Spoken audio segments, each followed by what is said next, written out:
Bonjour tout le monde, bienvenue au webinaire Go No Go, l'indicateur humain à considérer qui porte très bien son nom comme vous pourrez le voir. Alors puisque nous sommes une firme de conseil en management, l'idée aujourd'hui c'est de vous outiller en tant que gestionnaire, non seulement sur ce qu'on observe en lien avec le marché, avec ce qui s'y passe actuellement, mais aussi de vous outiller avec ce que l'on anticipe en tant que consultant, donc pour pouvoir vous donner une longueur d'avance sur ce qui s'en vient. Donc, vous l'avez tous vécu comme nous, on est passé à travers différentes étapes, à travers cette crise-là. La première étape, ça a été une phase de réaction où on a dû s'ajuster en direct sur tout ce qui se passait, pour ensuite passer à la phase de maîtrise, où là, une fois la réaction passée, on s'est dit, bon, ben parfait, maintenant on rentre vraiment dans la phase de maîtrise. Aujourd'hui, début d'automne, fin de l'été 2020, nous sommes dans la phase de reprise avec la réouverture de l'économie, même si on est toujours dans un contexte de crise sanitaire. Donc, nous autres, chez Talsom, on a fait des webinaires depuis le début, depuis la phase de réaction, pour vous accompagner tout au long de l'évolution de la crise sanitaire et de la crise économique. Donc, on voit aujourd'hui, dans la phase de reprise, qu'il existe un certain, on va dire, niveau de saturation. On a tous énormément de choses à faire et à livrer, ce qui peut mettre à risque certains de nos projets, et notamment les projets de transformation. Or, lorsqu'on sait que avant la crise, c'était que 16% des entreprises qui déclaraient être prêtes pour leur transformation numérique, on comprend que aujourd'hui, on a l'obligation de gérer nos risques.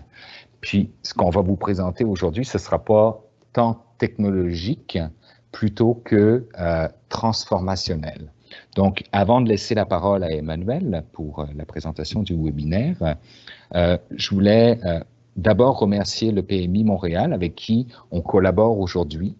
Je voulais vous dire que après la présentation, le PMI Montréal vous enverra le code PDU pour les membres qui sont certifiés du PMI Montréal.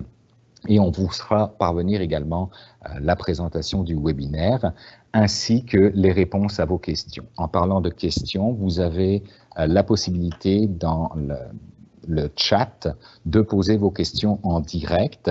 Je pourrais, moi, interrompre à tout moment Emmanuel pour poser vos questions. Et si je ne le fais pas, sachez qu'on y répondra et qu'on incorporera les réponses à vos questions dans les slides que vous allez recevoir par la suite.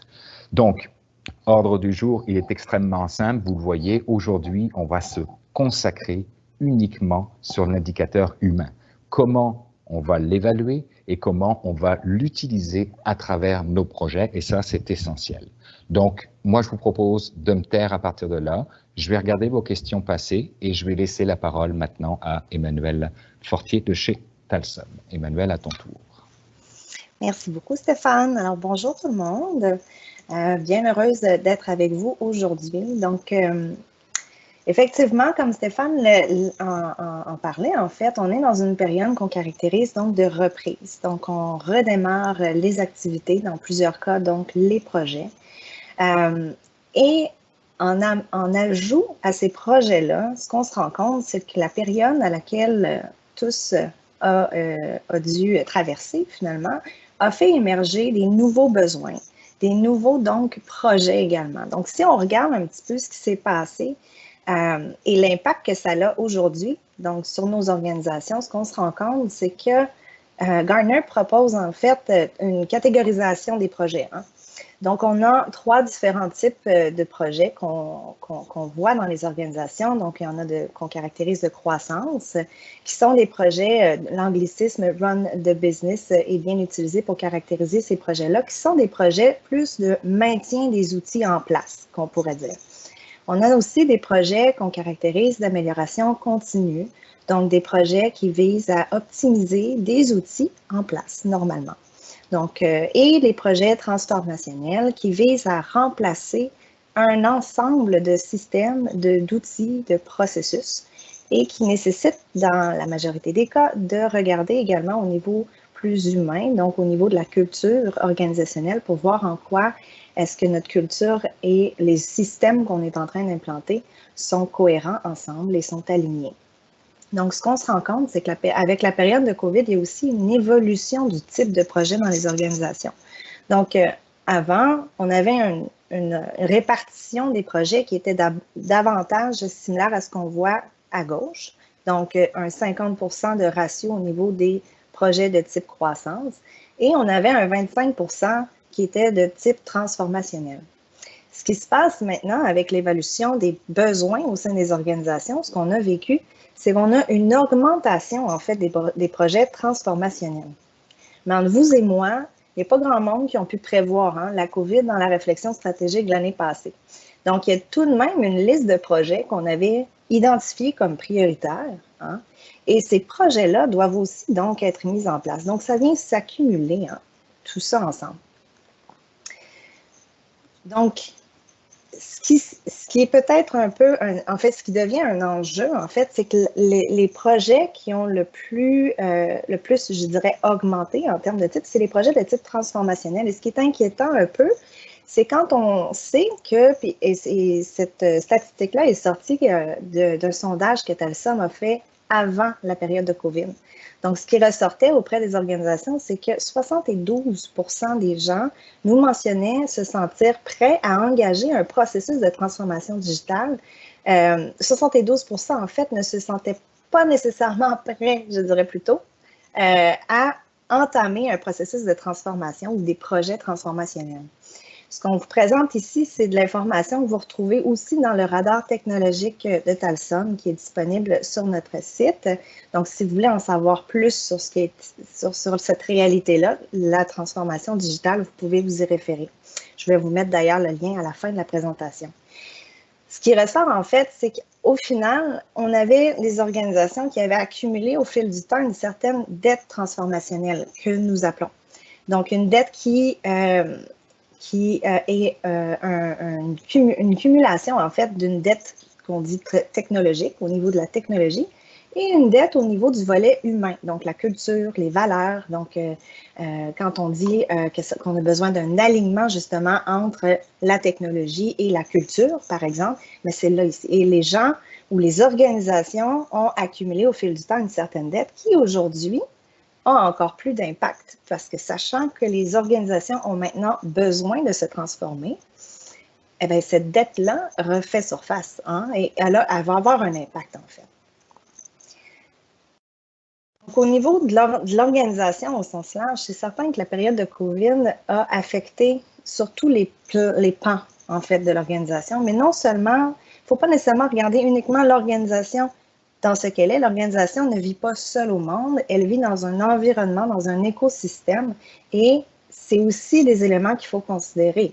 L'incertitude du marché a demandé aux organisations de s'adapter dans une période de COVID où, je vous donne un exemple, besoin d'ordinateurs portables plus important qu'avant, puisque maintenant les gens travaillent à distance, dans une réalité où le transport ou la livraison des ordinateurs était peut-être plus difficile vu le contexte. Donc, ça a demandé beaucoup d'énergie aux organisations pour s'adapter et encore aujourd'hui. Et ce qu'on voit en fait, et c'est sur quoi on va se concentrer aujourd'hui, c'est au niveau de la main-d'œuvre.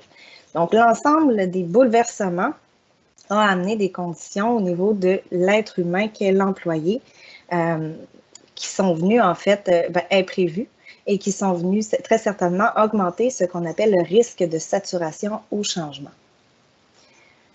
Donc, si on regarde au niveau de l'humain, de la personne qui travaille dans votre organisation, ce qu'on se rend compte, en fait, c'est que tous, autant que nous sommes, nous avons eu à s'adapter en fonction, en fait, sur tous les niveaux, toutes les sphères de notre vie. Donc, c'est une représentation, ce que vous voyez en ce moment, de 4 sphères principales de notre vie. Si on avait à les distinguer, ça pourrait être une façon de le faire.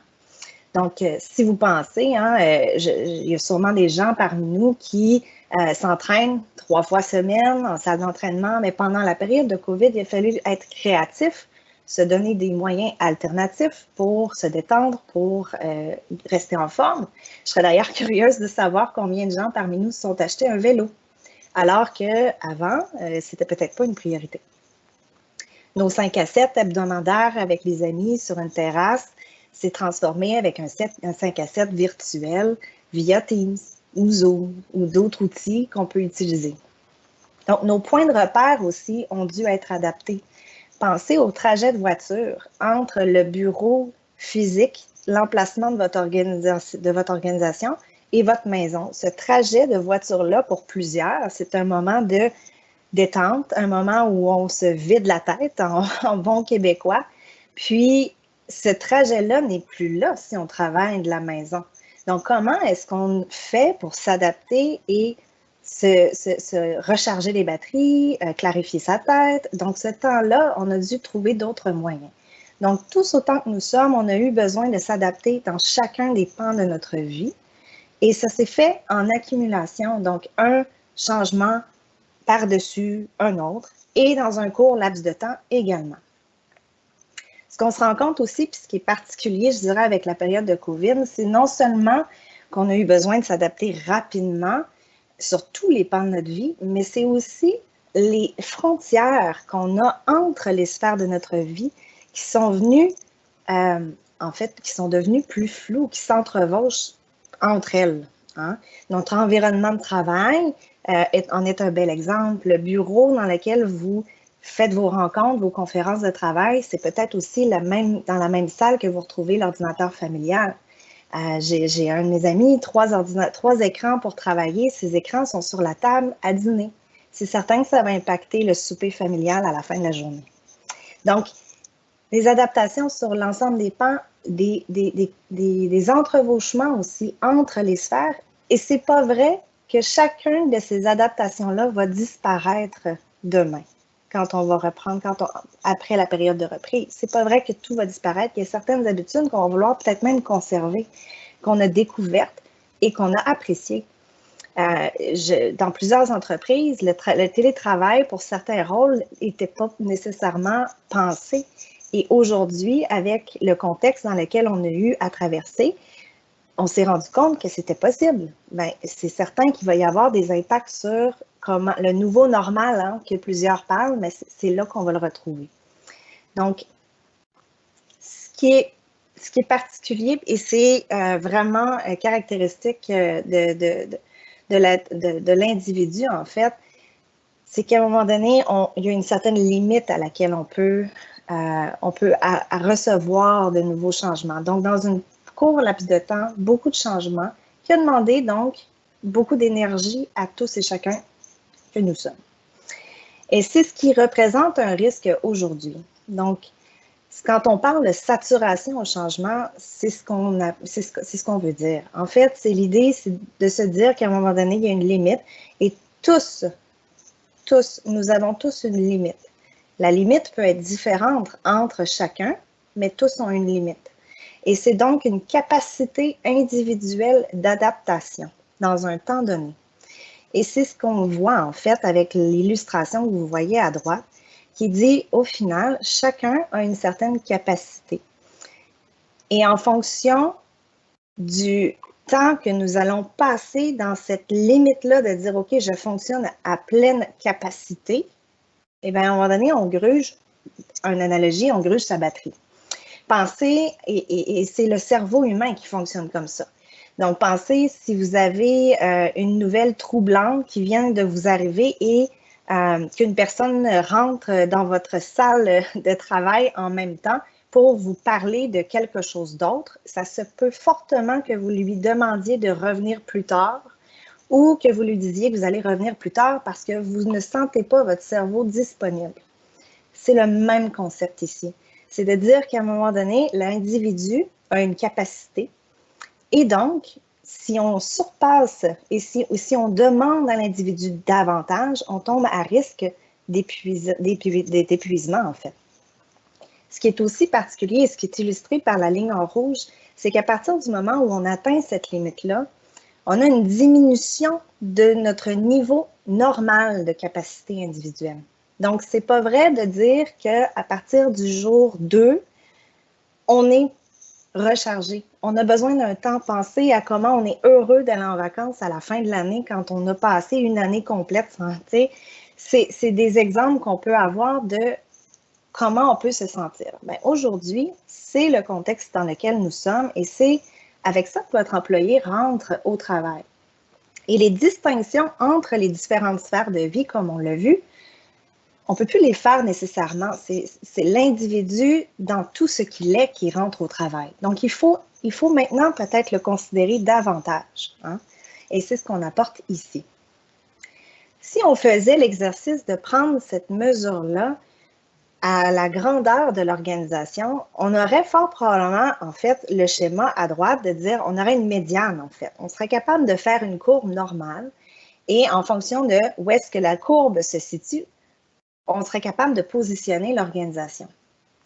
Donc, c'est ce qu'on vise à faire, en fait. On veut connaître la médiane dans notre organisation. Donc, on veut savoir nos gens se situent où au niveau de leur capacité aujourd'hui. Et cette courbe normale-là, comme on peut voir, j'ai 3 différents exemples ici à gauche. Elle peut être plus à gauche, donc moins de capacité. Elle peut être plus à droite, plus de capacité. Ou elle peut être aussi plus étroite et plus large. Donc, tout le monde dans le même bateau ou plusieurs différents profils. Et ce qui est intéressant, c'est donc d'être capable d'aller chercher cette information-là pour être capable d'adapter par la suite nos démarches, nos projets, nos priorités dans l'organisation. Cette image-là, on peut la faire, on peut l'avoir tant au niveau de l'ensemble de l'organisation, mais ça peut être aussi une image qu'on va aller chercher au niveau d'une équipe spécifique ou d'un rôle particulier. Vos gestionnaires en ce moment sont où? Ils se sentent comment? Si on arrive avec une liste de projets, comment est-ce que, avec quel niveau d'énergie, avec quel niveau donc de saturation, est-ce que vos gestionnaires travaillent? Hein? Et ça va avoir un impact direct sur comment ils vont être en mesure de supporter leurs équipes. Les risques, donc, qu'on associe à un dépassement, mais c'est bien certain, vous les voyez, vous les vivez peut-être même déjà aujourd'hui, c'est tous les risques d'épuisement, d'absentéisme qui représentent des coûts, des projets qui ne rencontrent pas nécessairement les retours sur investissement escomptés, qui prennent plus de temps que prévu, donc une perte de productivité finalement, des tensions. Hein, donc, c'est l'ensemble, et je suis persuadée que vous avez plein d'autres exemples. Ce qu'il faut garder en tête également, puis je l'illustre avec un verre d'eau, puisque c'est une belle analogie à faire, c'est de se dire finalement notre verre d'eau qui, avant la COVID, était peut-être à 50% plein, 75% plein pour certains, eh bien aujourd'hui, on fonctionne avec un verre d'eau plein. Donc, la petite goutte va faire déborder le vase beaucoup plus rapidement. C'est le concept qui illustrerait le mieux, à mon avis, la saturation au changement. Donc, il faut le considérer dans nos plans, il faut le considérer dans nos priorités de projet et dans les outils qu'on va mettre en place dans l'organisation pour supporter nos gens. Donc, avec tout ça en tête, comment on va évaluer cet indicateur humain-là? Bien simplement, la capacité individuelle d'adaptation, on va vouloir la mesurer via un sondage, en posant la question aux gens. OK? Et la quantité et l'ampleur des changements, donc le balancier, donc ce que la personne peut donner et ce que nous demandons à la personne, on va l'analyser auprès de tous nos outils d'analyse de projet qu'on a déjà et on va donner plus d'exemples. OK? Mesurer la capacité individuelle. Donc ici, ce qu'on voit, c'est un sondage, en fait, développé par Talsom. Il y a 10 questions dans le sondage. Vous en avez 5 ici. OK? Et c'est un sondage, donc, comme vous pouvez voir, qui va permettre d'aller chercher le niveau de saturation de votre employé, mais qui, si je prends l'exemple de l'énoncé 4, je me sens épuisé, il n'y a rien qui mentionne je me sens épuisé au travail, non. On essaie le plus possible d'aller voir la personne dans son ensemble. C'est certain que là, il y en a peut-être parmi nous qui vont se dire, ouais, mais moi, mon organisation, c'est pas vrai que je vais aller gérer les problèmes de mon employé dans sa vie privée. Effectivement, on doit rester tout de même dans ce sur quoi on a le contrôle. Mais tout de même, ça ne veut pas dire que l'employé n'a pas ça, lui, en tête et n'est pas affecté. Donc, en posant la question « je me sens épuisée », la personne va répondre dans tout ce qu'elle est et non pas uniquement avec une emphase sur « je me sens épuisée au travail ». Donc, c'est la distinction qu'on apporte ici, notamment. C'est beaucoup une question de perception aussi. Donc, l'impression que l'impact réel des changements en cours est minimisé, c'est que la personne qui reçoit, en fait, le projet que vous désirez mettre en place a sa façon de l'analyser, a sa façon de la percevoir. Et quand on est peut-être plus, justement, saturé, ça va représenter une goutte d'eau qui déborde, qui fait déborder notre vase. Et donc, notre perception de l'impact va être augmentée et on va avoir l'impression que les autres ne voient pas ce que nous voyons. Et c'est pour ça que, donc, on va vouloir aller chercher, en fait, cette perception-là d'impact.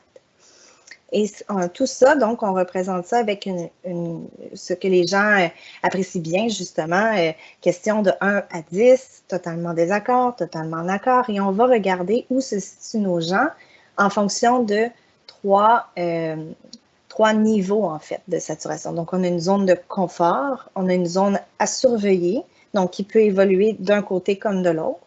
Et on a aussi, donc, à partir de 8, c'est un niveau de saturation. Donc, on va vouloir aller évaluer, il y a différents moyens d'aller évaluer. Vous pouvez utiliser des outils comme Office Vibe, Amelio. Si vous avez des SIRH à l'interne, il y a peut-être des moyens aussi d'envoyer des sondages. Donc, restez simple.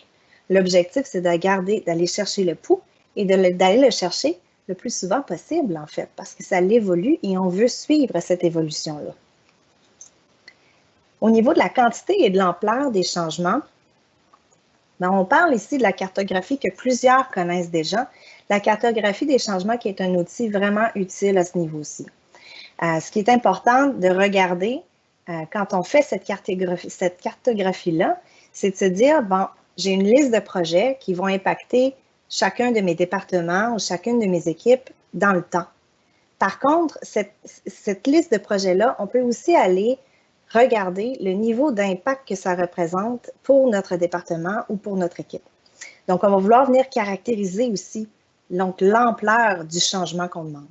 Au final, si vous regardez la troisième image à droite, ce qu'on voit, c'est un score à la fin. Donc, on va être capable d'aller donner un score de saturation en termes de quantité et d'ampleur pour un département donné. Et c'est donc une donnée que vous allez avoir besoin pour être en mesure, à la suite, de positionner en fait votre organisation ou votre équipe ou le rôle pour lequel vous avez fait l'évaluation sur un graphique de 4 cadrans. Donc, quand vous regardez ici le graphique, vous voyez qu'en bas à droite, vous avez la zone de confort. C'est ce qu'on vise. C'est la zone dans laquelle on vient minimiser le risque justement de saturation. Donc, on voit que les gens ont une capacité qui est présente et le niveau de changement de quantité et d'ampleur qui est adapté. OK? Si on a davantage de projets, même si nos gens ont la capacité ou nous disent avoir la capacité individuelle à prendre ce changement-là, ça reste que ça va être une zone à surveiller. Donc là, je parle du cadran en haut à droite. C'est une zone à surveiller puisqu'à partir du moment où on va atteindre notre niveau de saturation, si on reprend l'exemple de la batterie va se décharger et rapidement, on va tomber en saturation vers la gauche. Donc, c'est une courbe qui évolue. OK? Ce qu'il faut aussi garder en tête, c'est notre fameuse dette transformationnelle. Ça va représenter en fait une pression additionnelle dans certains cas ou un propulseur de capacité. Si vous avez déjà une culture forte, une maturité dans votre organisation à gérer les transformations, vous allez probablement avoir une plus forte capacité d'adaptation présente dans l'organisation et donc une force. Si vous avez une plus grande dette transformationnelle, plusieurs besoins de s'adapter, plusieurs projets donc qui en émergent, vous allez avoir une courbe qui risque d'être davantage au niveau de la saturation en termes de quantité et d'ampleur de changement, c'est certain. OK? Donc, c'est l'idée ici du niveau de saturation et risque en termes de graphique. C'est ce qu'on veut aller rechercher. Donc, Donc, jusqu'ici, est-ce que ça va, Stéphane, du côté des questions? Je ne vois pas. Écoute, on a une question qui est rentrée de Kevin, mais tu es exactement en train d'y répondre. C'était comment faire pour connaître cette saturation chez les membres d'une équipe. Parfait. Bon, bien, si jamais il y a d'autres questions, n'hésitez pas. Maintenant, qu'est-ce qu'on en fait de cet indicateur-là? Une fois qu'on va chercher cet indicateur-là, comment on l'utilise? Donc là, je vais regarder un petit peu plus au niveau d'un projet typique. OK? Donc, on a ici un échéancier à peu près. Donc, les grandes étapes de projet. OK? Donc, le lancement, ensuite le pendant, le avant le déploiement et après le déploiement. Et je fais une pause volontaire avec le avant le déploiement parce que c'est également une étape critique. Souvent, on représente les projets sur le avant, pendant et après. Mais le juste avant le déploiement, c'est aussi un moment important. Donc, ce qu'on va vouloir faire, c'est aller dans chacun de ces moments critiques-là d'un projet, on va vouloir aller chercher le pouls, on va vouloir l'intégrer dans nos actions. Et quand on dit aller chercher le pouls, c'est aller chercher le niveau de saturation au changement. Et on va vouloir le considérer à 3 différents niveaux. Donc, le premier, c'est bien évidemment au niveau des groupes impactés. Donc, au niveau des gens qui sont impactés, que ce soit au niveau direct, donc c'est un projet qu'on implante pour ces personnes-là, pour leur travail, mais on va vouloir aussi aller chercher les groupes qui sont impactés de manière plus indirecte. Donc, ceux qui sont dans votre chaîne de processus, mais plus peut-être après coup ou avant ceux qui donnent l'information, qui feed. Donc, l'idée, c'est vraiment de se dire, je veux avoir une visibilité sur l'ensemble des groupes impactés pour considérer leur contexte. Donc, c'est bien d'avoir une idée de ce que représente le projet qu'on tente d'implanter, mais ce qu'il faut garder en tête, et c'est d'autant plus important maintenant, c'est le contexte dans lequel ça s'inscrit. Et c'est là la saturation au changement qu'on va l'observer. Bien évidemment, on a aussi l'équipe de projet qu'il ne faut pas oublier. Notre équipe de projet ou notre bureau de projet ou les équipes de technologie, de TI, la période de COVID a représenté une augmentation, c'est certain, au niveau des projets, au niveau des efforts de ces personnes-là. Et donc, leur niveau de saturation est peut-être pas le même, il y a peut-être une réalité différente à ce niveau-là. Donc, on va vouloir aller chercher ce pouls-là, aller chercher le niveau de saturation pour nos équipes projets.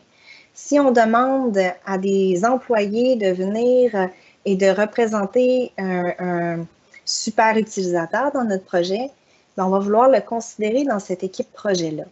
OK? On a aussi le troisième niveau qui est au niveau organisationnel. Comme je disais tout à l'heure, un projet, ça n'existe pas juste dans son monde de projet, ça existe dans le contexte, donc dans l'organisation, dans son ensemble. Et il faut avoir tout de même une considération du niveau de saturation à l'échelle de l'organisation pour être en mesure de voir l'impact et de gérer en fait le risque de cet impact-là dans l'organisation.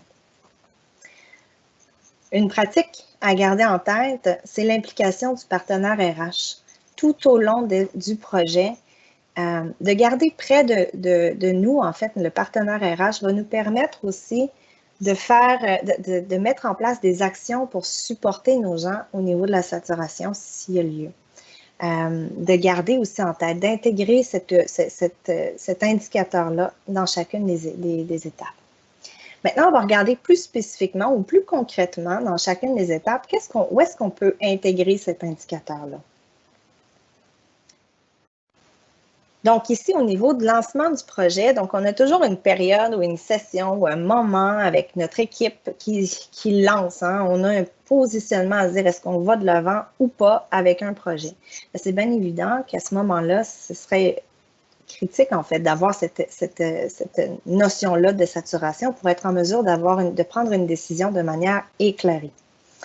On a aussi ce qu'on fait ou moins, dans certains cas, ce qu'on appelle l'évaluation du risque. Et je dis moins dans certains cas L'idée, en fait, c'est de se dire que c'est un outil, l'évaluation du risque d'un changement, c'est une évaluation qui est requise normalement sur un projet.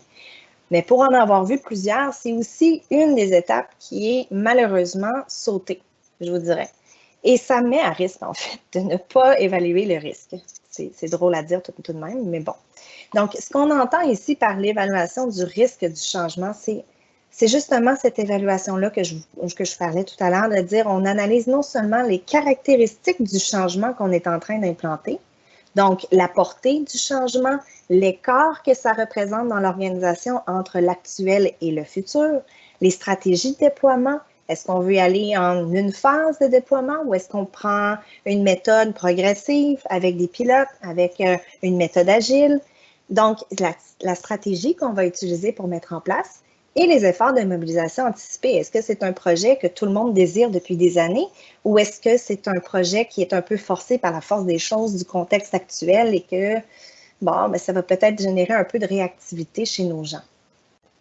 Ce qui est important, c'est donc d'ajouter à cette caractéristique du changement-là de l'évaluation du contexte, donc les expériences antérieures, la clarté, la vision dans l'organisation, vision du futur, où est-ce qu'on s'en va, comment est-ce que ce projet-là s'intègre à cette vision-là, et aussi la maturité ou le niveau d'aisance de nos gens, de nos gestionnaires à gérer les transformations. Comme je disais tout à l'heure, quand je parlais aussi de la dette transformationnelle, de dire que c'était justement un propulseur de capacité. La saturation au changement, donc, cet indicateur-là peut être intégré au niveau de l'évaluation contexte organisationnel. Donc, pour ceux qui ont déjà des formulaires déjà prêts d'utilisation pour évaluer leur niveau de risque de projet, bien, ce serait peut-être une belle opportunité que d'ajouter cet indicateur-là ou cette question-là dans votre questionnaire. Pourquoi pas aussi aller regarder le niveau d'aisance de nos gens avec les outils de collaboration virtuelle. Ça fait partie du contexte actuel et futur. On s'entend? Donc, c'est certain que si nos gens sont peu habitués à travailler avec des outils de collaboration, si c'est tout récent parce qu'on a implanté, on va prendre l'exemple de Teams, pendant la COVID, parce qu'on n'avait pas nécessairement de moyens pour communiquer entre nous, mais nos gens ne connaissent peut-être pas encore l'ensemble des fonctionnalités disponibles. Et si on arrive avec un projet, c'est peut-être plus difficile après de faire fonctionner le tout. Donc voilà, donc l'évaluation du risque, je dirais à faire, premièrement, et ensuite de ça, à adapter en ajoutant le niveau de saturation. En cours de projet, c'est bien certain que l'analyse d'impact, c'est un moment parfait pour aller chercher le niveau de saturation de nos groupes impactés. N'oubliez pas vos équipes de communication, vos équipes de formation, les équipes qui travaillent avec vous, avec l'équipe de projet, avec vos gestionnaires pour faire arriver votre projet. Ne les oubliez pas. Ça peut être aussi dans les sondages, dans le sondage éclair. Et avant le déploiement. Donc, la fameuse session de go, no go qu'on connaît tous avec une liste d'indicateurs. Est-ce qu'on a notre solution prête? Est-ce qu'elle fonctionne? Est-ce qu'on a fait nos tests? Quels sont les résultats? Et je vous dirais qu'à ce moment-là, c'est là où on se pose la question, mais comment on va évaluer le niveau de j'allais dire de readiness, désolé de l'anglicisme, de nos gens. Et c'est ici qu'on peut aussi ajouter le niveau de saturation parce qu'il évolue dans le temps, ce niveau de saturation-là. Donc, c'est bien évident qu'au début, c'est important, mais avant le déploiement, ça va être d'autant plus important d'avoir un dernier son de cloche, je vous dirais, avant de lancer votre projet, de démarrer le déploiement. Et pourquoi? Bien, pour ceux qui ont mis de l'avant des projets, qui ont déployé des projets, vous vous êtes sûrement rendu compte que bien que vous aviez pu mettre beaucoup d'énergie à préparer vos gens, suite au déploiement, il y a beaucoup de surprises. Donc là, les gens comprennent vraiment réellement ce que ça veut dire. Et c'est là qu'ils le vivent.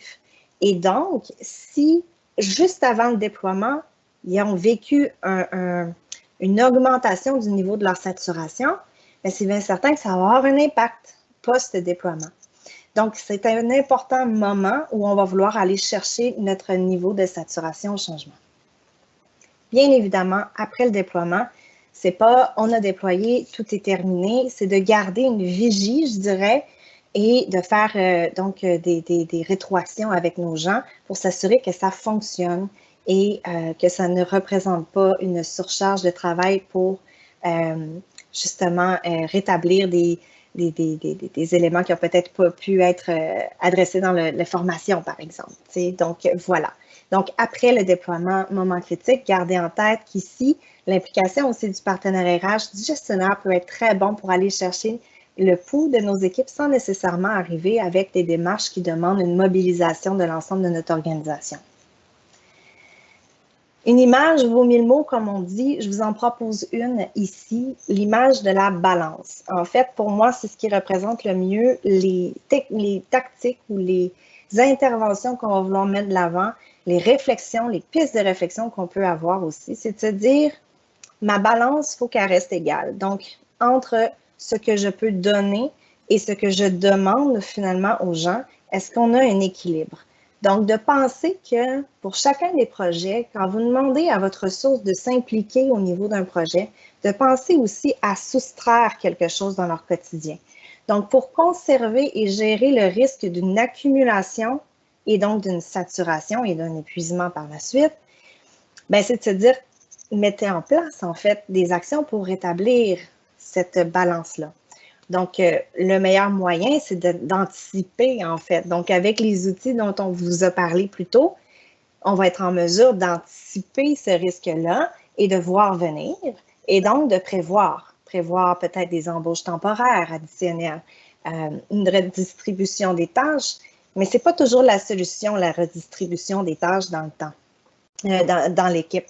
En fait, quand vous déchargez, je vous dirais, un individu et que vous demandez au reste de l'équipe de prendre ses tâches, ce qui arrive souvent, c'est qu'on vient rajouter donc à ces autres personnes-là, ce qui a un impact nécessairement sur le niveau de saturation de ces gens-là. Et donc, ça a un effet ricochet, je dirais. Donc, de penser aussi à reprioriser vos tâches peut être aussi une option à envisager. Donc, c'est non seulement de se dire, bon, ben OK, j'ai certains éléments que je ne pourrai pas nécessairement faire arriver, mais qu'est-ce qui devient une priorité, sachant qu'un projet X, Y, Z est devenu prioritaire, et c'est de revoir cette priorisation-là. Encore là, le gestionnaire peut être supporté par partenaire RH, par exemple, dans plusieurs cas, pour avoir cette réflexion-là, et voilà. Donc, bien important de garder le principe de la balance, et ça, malheureusement, comme je peux observer, c'est quelque chose qui est des fois peut-être un peu difficile. Donc, c'est certain que ça va l'être encore plus si vous êtes réactif plutôt que proactif. Donc, d'aller mesurer d'abord et de planifier va vous permettre d'être proactif. Jusqu'ici, tout va bien, Stéphane? Tout semble très clair. Aucune nouvelle question. Il nous reste 22 minutes. Parfait. Parfait. Donc, on va continuer en fait avec, au final, maintenant qu'on sait comment aller chercher cette mesure-là, qu'on sait comment l'utiliser, ben, on se pose la question maintenant, et il faut outiller nos gestionnaires. Hein. On peut pas se dire que, bon, ben, maintenant qu'on sait, maintenant qu'on on est allé évaluer notre niveau de saturation, que tout va arriver. Non, il faut outiller nos gens, il faut penser les supporter. Donc, quand je dis outiller nos gestionnaires, c'est vraiment parce que c'est eux qui, au final, vont être en premier plan des conséquences. Hein? C'est les gens de leurs équipes qui vont être dans un niveau peut-être plus saturé. Donc, c'est bien évident qu'on veut les outiller. Comment? D'abord, à reconnaître. Donc, quand je parle de reconnaître, on parle des signes qui nous indiquent qu'une personne est dans un état peut-être un peu de saturation, justement. Donc, ça s'apparente, comme vous pouvez voir beaucoup, à un état de stress. Donc, des oublis. Vous allez voir une personne qui va avoir un retard répétitif, une personne qui va développer un sens de l'humour cynique. Un bel exemple, en fait, qui peut arriver. Donc, une humeur maussade, une démotivation, une personne qui pourrait avoir de la difficulté à gérer son temps alors que d'habitude, tout allait. Donc, ce sont des exemples qui nous permettent d'identifier, en fait, c'est des indicateurs qu'une personne peut être en état de saturation. De comprendre son employé, c'est aussi de créer donc des opportunités de prendre le pouls. Le sondage en est une façon qui est peut-être plus structurée, plus formelle, mais il y a aussi des manières plus informelles. Donc, de prendre le temps de parler à nos gens. Malheureusement, le télétravail ou le travail à distance, je dirais, a beaucoup d'avantages, mais l'inconvénient aussi que ça crée, on n'a plus ces moments-là d'échange où on allait se chercher un café à la cafétéria et qu'on croisait notre collègue, qu'on croisait nos employés. On n'a plus les moments de se retourner. Nos collègues ne sont plus autour de nous dans un endroit avec tous les bureaux. Donc, pour ceux qui ont des aires ouvertes, très familiers avec cet environnement-là, ben, on n'avait qu'à se retourner et notre collègue était à côté de nous, donc on pouvait poser des questions. Donc, ces moments-là ne sont plus là. Et donc, on doit les créer pour essayer le plus possible d'éviter l'isolement. En fait, l'individu va avoir dans ces périodes-là le réflexe de s'isoler peut-être davantage pour ne serait-ce que ne pas montrer le sentiment d'épuisement qu'il peut avoir ou le sentiment d'inefficacité qu'il ressent. Donc, ils vont vouloir s'isoler, ils vont vouloir rester et essayer de gérer par eux-mêmes. Mais à quelque part, l'organisation est tout de même responsable de favoriser la mise en place d'un contexte ou un environnement de travail qui favorise le bien-être chez l'individu. C'est une responsabilité de l'organisation. Donc, de créer ces moments-là va vous permettre d'aller chercher ce pouls-là et d'ajuster ou de poser des actions, des gestes en conséquence. Je vous donne ici... Oui? Emmanuel, j'aurais une question qui me semble très pertinente. Dans un contexte non hiérarchique, quand le gestionnaire de projet n'a habituellement pas de lien d'autorité sur ses équipes, comment est-ce qu'on adapte les outils que tu es en train de présenter? Les outils que je présente en ce moment, qu'on ait ou non un lien hiérarchique, un individu peut tout de même nous mentionner qu'il se sent, comment il se sent.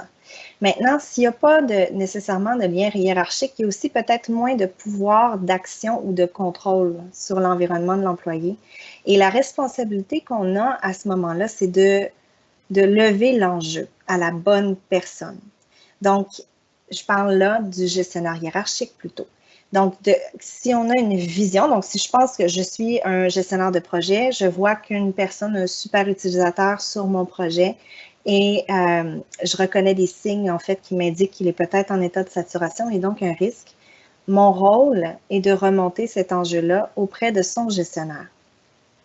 Je ne sais pas si ça répond à la question. Mais c'est ce que je dirais. Donc, le rôle au moment où on n'a pas de lien hiérarchique, c'est vraiment de remonter.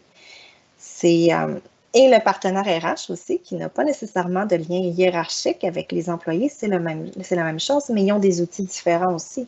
Donc, ils vont être en mesure d'aller, eux-mêmes aller auprès de l'employé et le guider aussi, parce qu'il y a d'autres moyens de supporter un employé. Je pense aux programmes d'aide aux employés aussi qui peuvent supporter. C'est peut-être d'ailleurs une occasion de revoir nos programmes, voir qu'est-ce qu'on offre. Donc, voilà, c'est ce que je répondrai. Donc, de comprendre des exemples de questions qu'on peut pouvoir poser pour ouvrir la discussion, okay, sans nécessairement tomber. Et là, ce qui est important, c'est qu'il y a tout le volet empathie versus sympathie. Donc, de garder en tête que notre objectif, c'est de comprendre la personne telle que la personne voit sa situation. Donc, pas de jugement, mais aussi, c'est aussi de ne pas nécessairement prendre sur soi ce que l'autre personne vit. Donc, il faut faire attention avec la confusion qu'on peut faire des fois. Supporter nos gestionnaires à agir. La cartographie des changements que je vous montrais tout à l'heure, c'est aussi quelque chose qu'on peut faire auprès de notre équipe. Chacun des gestionnaires pourrait se donner en fait cette capacité d'anticiper-là en se dotant d'une cartographie des projets. Et cette cartographie-là des projets, ce qui est intéressant, c'est que ça nous amène aussi à se poser la question, maintenant qu'on a une vue globale de nos projets, qu'est-ce qui est réellement prioritaire? Et ça amène une repriorisation des activités. Et ça c'est vrai à tous les niveaux. Donc, si on n'a pas cette visibilité-là, déjà là, il nous manque une information pour être capable d'être proactif. De rester proche de son partenaire RH, bien important aussi, pour se sentir nous aussi outillés. même les gestionnaires, dans le sens que tout le monde dans l'organisation a besoin aussi d'un support. De former les gestionnaires en gestion de changement peut être également une excellente idée. Pourquoi je dis former en gestion de changement? C'est notamment pour donner la capacité. On s'en va dans une période de reprise, on s'enligne vers le redémarrage de nos activités. Pourquoi pas, dès maintenant, organiser des sessions pour outiller nos gestionnaires en amont plutôt que pendant la transformation, ce qui représenterait une surcharge additionnelle. Se développer en même temps que de faire, ça demande beaucoup à un individu. Donc, de le faire en amont, toujours bon. Ça, c'est applicable aux gestionnaires, mais c'est applicable aux partenaires RH aussi s'ils en ressentent le besoin. Donc, voilà, de s'outiller. Maintenant, avec tout ça, je vous dirais, il y a un angle mort dont on a peut-être un peu moins parlé, mais que j'aimerais apporter ici comme piste de réflexion, et c'est l'expérience employée. En fait, la période de COVID, c'est aussi une période qui a amené donc un changement au niveau de l'individu sur ce qui représente un aspect déterminant dans son travail. Okay? Donc, quand on fait ce qu'on appelle un Employee Journey, on regarde en fait les moments de vérité dans le parcours d'un employé. Mais ces moments de vérité-là ont fort probablement évolué. Puis, je pourrais faire un parallèle avec quelque chose qui n'est pas relié à l'employé au travail. Je vous dirais combien de gens parmi nous ont rénové leur cour extérieure, ont décidé de finir leur salle de bain du sous-sol. Donc, tous ces projets-là qui, avant, n'étaient pas nécessairement déterminants sur notre qualité de vie, l'est peut-être plus maintenant. OK? Pourquoi? Parce qu'on est davantage à la maison, on veut bénéficier d'une période sur l'heure du dîner, assis sur notre patio. Donc, c'est des moments qui sont déterminants. Donc, ces moments de vérité-là ont évolué et c'est peut-être donc une opportunité de se pencher sur la question de l'expérience employée et d'aller chercher comment ça l'a évolué auprès de nos employés, tel que l'employé le perçoit. Pensez aux politiques de vacances, aux politiques d'horaire, donc la flexibilité des horaires. Je sais que c'est un sujet qui est chaud en ce moment. Comment est-ce qu'on est en mesure d'offrir à nos employés la capacité d'avoir des horaires flexibles?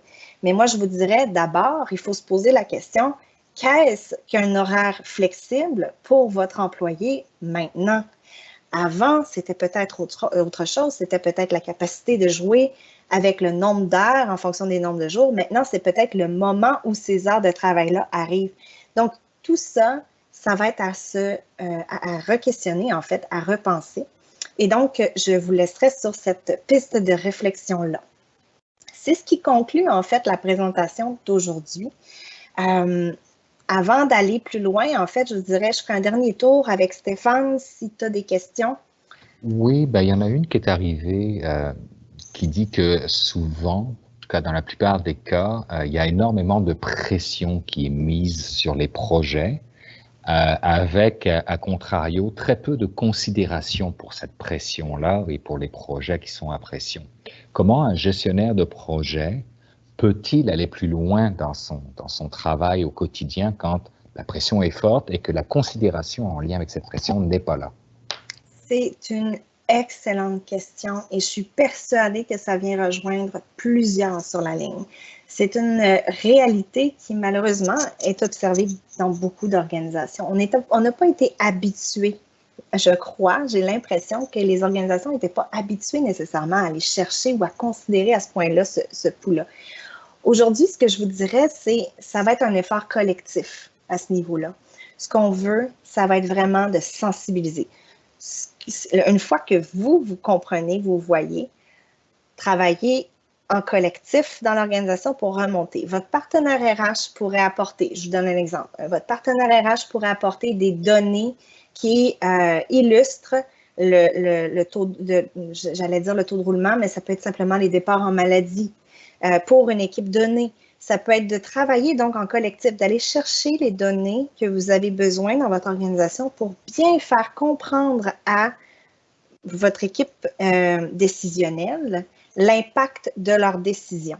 Au final, quand on est un bureau de projet ou quand on est, dans notre cas, des consultants, l'objectif, c'est de s'assurer que les décisions qui sont prises sont éclairées. Donc, je vous dirais de ne pas rester seul avec ce fardeau-là, d'aller chercher le pouls.